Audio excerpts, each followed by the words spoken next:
Hello to everybody. It's very, very sweet of you to ask me to come and do something, and I'll do my best. I'm very well aware that there are many people here whose focusing is probably richer and deeper and fuller than mine. So I'm nervous about this idea that I come and teach people focusing. I think we each have our own experience, our own understanding, and this is just some of my own point of view. I learned focusing in the first place. I inherited a hunk of money and blew the lot on going to Chicago to learn from Mary McGuire and Jean Gendlin, and especially B.B. Simon, who was extravagantly committed to my well-being, really, for the rest of her life. B.B. would phone me and say, Jean did this thing in a group today. You need to know about this. Or Mary did this thing. I got this endless updates on what was happening at the Chicago Institute before it moved to New York. And so I have a long connection to this very beautiful movement. So I have some simple thoughts for you, which have been important for me in my own life, and I don't think they will teach you anything new, but they might be some nice, simple reminders. And maybe we could start if Dorothy would read us the first of my little poems that I call Perspectives. This one is called Ethical, and of that group of poems about listening, I would say this is by far the most important. Okay, Dorothy. Ethical. It is natural to ask, what about me? One day I wake up. What about you? Such a question disturbs my peace. What about you? The world turns on its axis. Okay, I'm going to tell you a little story that perhaps I shouldn't. I was talking to Peter Afford from London one day, and he suddenly said, "Oh, Rob, I'm up to here with inner relationship focusing. When are we going to have some outer relationship focusing?" And it was just a moment of exasperation, and we fell about laughing because I knew exactly what he meant. It wasn't really a comment on inner relationship focusing. It was a wish for people to really connect and relate and not to treat the listener in focusing as a kind of adjunct, but to treat the whole flow of relationship as all of it being equally important. I think people often feel that the inner relationship is what really matters, that the outer relationship is vital insofar as it supports the inner. And in the little poem that Dorothy kindly just read, I wondered, as I often wonder, whether it might not be the other way round. And this is the first thought which I wanted to share with you, that perhaps the act of empathy is as healing, as life forward, as the act of self-empathy. Okay. Be that as it may, I want next to tell you an old story. I like this story. It comes from the Middle East, and it suggests the next thought that I want to share with you. Once upon a time, there was a prophet. And one day he was speaking to the people, and he said, "Truthfulness leads to righteousness, and righteousness leads to paradise." And a man who was there came up to him and said, "O prophet, I have numerous bad habits. Which one of them should I give up first?" He said, "Give up speaking lies first, and always speak the truth." The man promised to do so and went home. At night, the man was about to steal, but he thought about his promise. If tomorrow he asks me where I've been, what will I say? Will I say that I went out stealing? No, I can't say that. But nor can I lie. If I tell the truth, everybody will start hating me and call me a thief, and I would be in trouble for stealing. So the man decided not to steal that night and gave up his bad habit of stealing. The next day, he felt like drinking alcohol. When he was about to do so, he said to himself, "What will I say to him if he asks me what I did during the day? I can't lie to him. And if I speak the truth, people will hate me because we are not supposed to drink alcohol." So he gave up his drinking habit. And so it went on. This old story seems to have a particular force at a time when the world is full of insidious doublethink and alternative facts. The story points to a way in which a commitment to truthfulness has a tendency to shape your whole life. Truthfulness has a moral force which reaches far beyond itself. So perhaps the crucial thing when you listen to somebody else is when you create a space in which it is safe and therefore possible for the speaker to be truthful both with self and with you, in which it is possible for truthfulness to effect a moral transformation. And now I'm going to mangle a famous saying by Robert Bartley. When I began to make a point of always telling the truth, I felt a secret power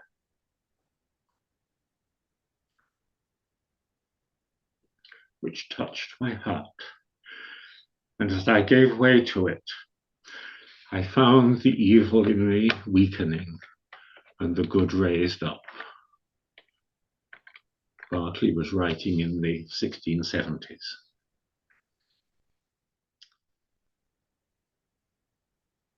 So when I first learnt focusing, it puzzled me that the model of necessary and sufficient conditions put forward by Carl Rogers was more or less all about the listener and the listener's attitudes, whilst the 6-step focusing manual of Jean Gendlin was primarily about the focuser with the listening companion in a secondary role.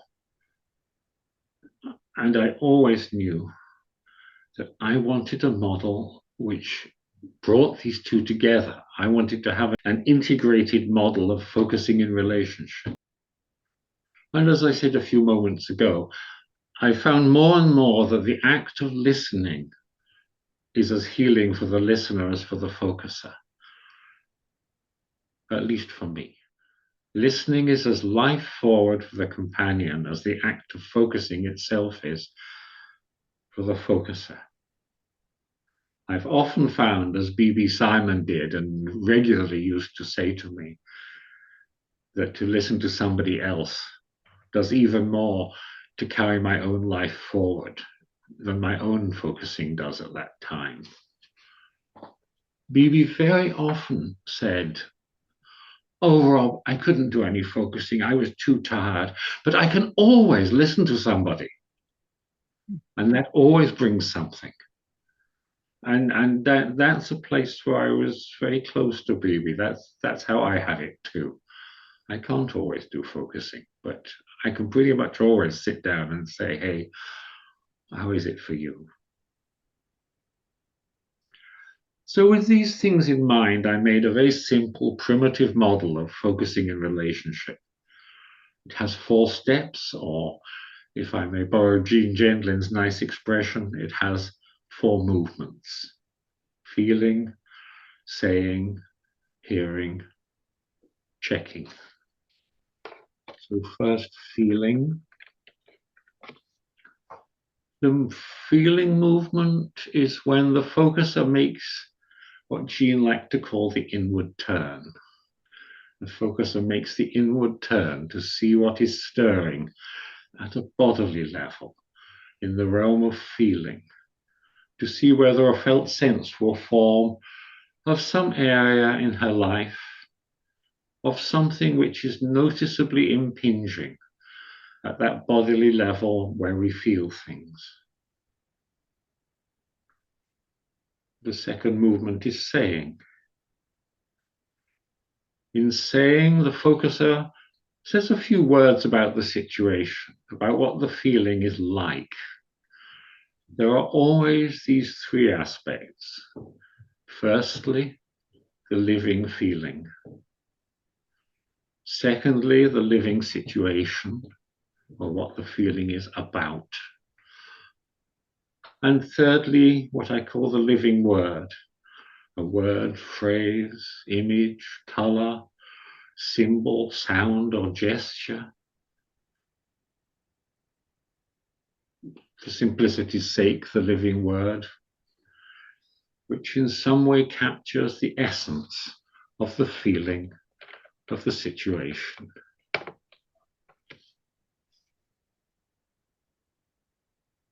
So that's the focuser's side, and it flows into the listener's side. So the third movement is for the listener and is called hearing. The listener's main task is to understand what the focuser is feeling and saying, to get the feeling of the situation, in Carl Rogers' famous phrase, as if you were that person, but without ever losing the as if.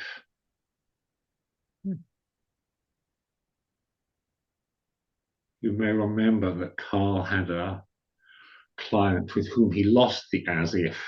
He got in some way so empathic that he lost himself and had a grave panic and rushed home and said to his wife, "I have to get out of here." And she said, "Give me 10 minutes and I'll pack the car." And he disappeared with his wife for, I think it was 3 months, because he'd got so lost in the feeling of empathy that he no longer had himself. So when he says, as if you were that person, but without ever losing the as if, he's somebody who's vulnerable to losing the as if and had to learn to keep his wholeness when he was listening. So there's the task of understanding, which is part of hearing. And the other part is to evoke a feeling of safety and acceptance. And I want to quote Brian Thorne here. Brian was very important for me.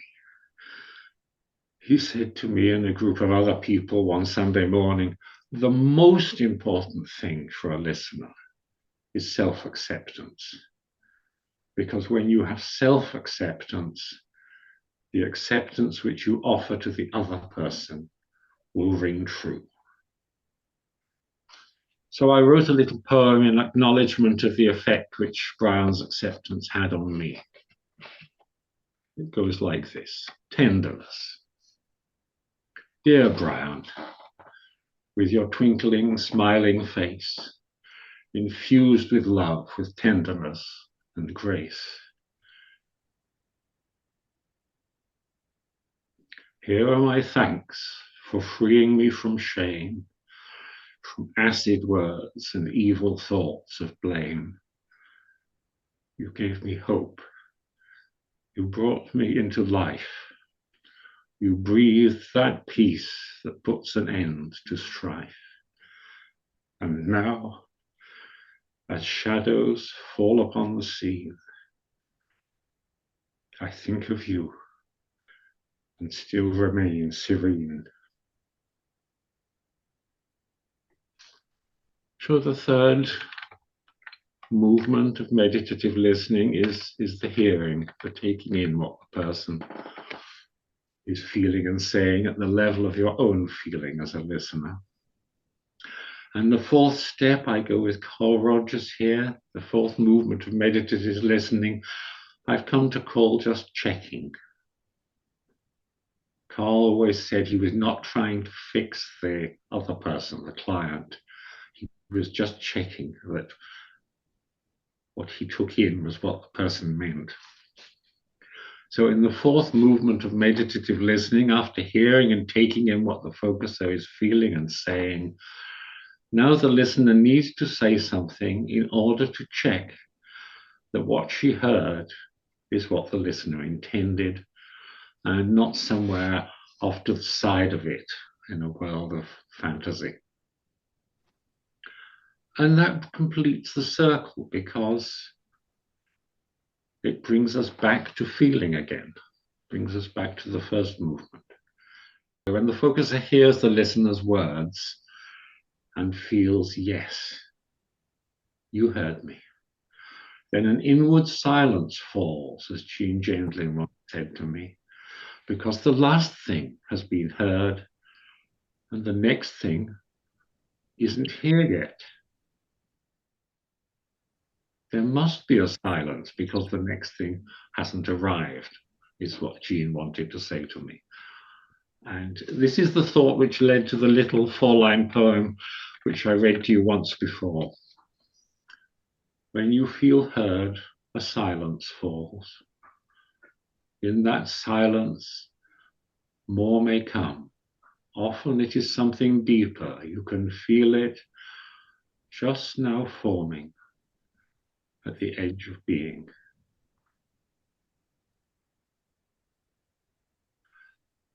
So this is my model of meditative listening. It's very simple. It's nothing special, and yet I've sat with it already for many years. Even with my restless, very wriggly mind, I don't find any need to change it. It seems strong to me as a model. And I have it in mind whenever I listen to anybody.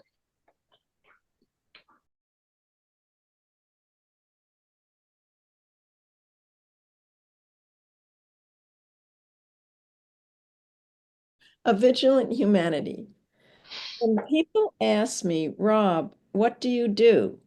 I say, I simply try to hear what people say to me. Listening is a very simple practice, a pure practice, like running. Running is a pure practice. We can all run, for sure. So can we run like Carl Lewis, like the wind over the sea? One day, maybe, I shall run like Carl Lewis, like the wind over the sea. Like drawing. Drawing is a pure practice. We can all pick up a pencil. When will I draw like Raphael, as the grass grows? A line streams from his fingers, and a lovely woman is born. Listening is the sea that is stirred by the wind, the ground that is grown by the grass. Listening is a vast space, open and attentive, empty and full, waiting and receptive. Listening is empathy, clarification, and encouragement.